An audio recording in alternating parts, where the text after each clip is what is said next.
ایک مرتبہ مجھے بیرون ملک میں ایک عورت نے فون کیا، کہنے لگی جی دعا کرو اللہ تعالیٰ میرے بیٹے کو ہدایت دے۔ میرے بیٹے نے اپنے پسند کی شادی کی اور وہ مجھے ملنے ہی نہیں آتا، اور مجھے اس وقت 8 مہینے ہو گئے بیٹے کا چہرہ دیکھے۔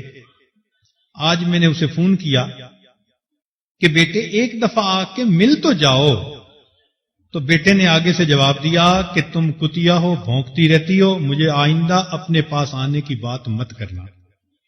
اب سوچئے کہ بیرون ملک میں اپنے بچوں کو پالا اور دین سکھانے کی بجائے وہی مغربیت کی زندگی ان کو سکھائی، تو نتیجہ یہ ملا کہ اب یہ بچہ جوان ہو کر اپنی ماں کو کتیا کہہ رہا ہے۔ کتابوں میں ایک واقعہ لکھا ہے کہ چند بچے دیہات میں کھیل رہے تھے اور بوڑھا باپ بیمار تھا، بستر پہ لیٹا ہوا تھا۔ وہ بار بار اپنے بیٹے کو کہہ رہا تھا کہ بچہ مجھے پیاس لگی ہے، پانی پلا دو، اور بچہ کھیلنے میں مست تھا۔ حتیٰ کہ جب بار بار باپ نے کہا تو وہ لڑکا اپنے دوستوں سے ہٹا اور اس نے اپنا جوتا اٹھایا اور قریب جوہڑ کا پانی جوتے کے اندر بھرا اور باپ کے منہ میں آ کر انڈیل دیا۔ جب نافرمان اولاد ہوتی ہے، بگڑتی ہے، تو پھر ماں باپ کے ساتھ یہ سلوک کرتی ہے۔ اس لیے کہتے ہیں کہ یتیم وہ نہیں ہوتا کہ جس کا باپ فوت ہو جائے، یتیم وہ ہوتا ہے کہ جس کے باپ کے پاس فرصت نہ ہو اور اس کی ماں کے پاس اہلیت نہ ہو، وہ یتیم ہوتا ہے۔ ماں نہ اہل ہے، تربیت کرنے کے قابل نہیں، لکھی پڑھی نہیں، خود تربیت یافتہ نہیں، تو ماں نہ اہل ہو اور باپ کو کاروبار سے فرصت ہی نہ ملے، تو ایسے بچے کو حقیقت میں یتیم کہا جاتا ہے۔ ہمیں چاہیے کہ ہم اپنی اولاد کی نیکی اور تربیت کے لیے بہت کوشش کریں، ورنہ قیامت کے دن یہ اولاد انسان کو اللہ رب العزت کی عدالت کے کٹہرے میں کھڑا کرے گی۔ یہ بات چھوٹی نہیں ہے، قرآن مجید میں اس کا ثبوت ملتا ہے۔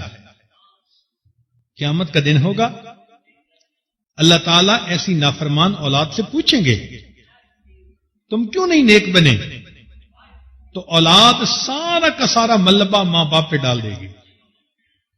اے اللہ، انہوں نے ہمیں بگاڑا، انہوں نے ہمیں دنیا دار بننے کے لیے کہا، ڈاکٹر بنو، انجینئر بنو، پائلٹ بنو، اللہ ہم بن گئے۔ انہوں نے دین کے لیے کبھی کہا ہی نہیں تھا، ہم نے دین کی طرف توجہ ہی نہیں دی تھی۔ چنانچہ مفسرین نے اس آیت کے تحت لکھا ہے کہ ربنا انا اطعنا سادتنا وکبراءنا فاضلونا السبیل، اے اللہ ہم نے تو اپنے بڑوں کی اتباع کی، ان کی بات مانی، فاضلونا السبیل، انہوں نے ہمیں راستے سے بھٹکایا۔ انہوں نے کہا تم چارٹرڈ اکاؤنٹنٹ بن جاؤ، ہم بن گئے۔ انہوں نے کہا تم MBA کر کے دکھاؤ، ہم نے دکھا دیا، ہم ڈاکٹر بنے، فلاں بنے۔ انہوں نے دنیا کا گول آبجیکٹو دیا، ہم نے پورا کر دکھایا۔ انہوں نے تو دین کی طرف کبھی ہمیں متوجہ نہیں کیا تھا۔ انا اطعنا سادتنا وکبراءنا فاضلونا السبیل، اللہ انہوں نے ہمیں گمراہ کیا۔ ربنا آتہم ضعفین من العذاب، اے اللہ ان کو دگنا عذاب دیجئے، وَلْعَنْهُمْ لَعْنًا كَبِيرًا، اور اللہ ان پر لعنتوں کی بارش کر دیجئے۔ تو مفسرین نے اس میں ماتحتوں کے ساتھ اولاد کو بھی شامل کیا ہے کہ اولاد بھی ماں باپ کے خلاف یہی الفاظ کہے گی۔ اب سوچئے جن کو آپ اتنی محبت سے پالتی ہیں، اتنی محبت کے لقمے ان کے منہ میں دیتی ہیں، کل یہی اولاد اگر اللہ کے سامنے یہ کہہ رہی ہو کہ اے اللہ میری اس ماں اور میرے باپ کو بھی جہنم بھیجو، اور یہ ساتھ لے کے جہنم میں جائیں، تو پھر ہمارے لیے آخرت کا کیا معاملہ بنا۔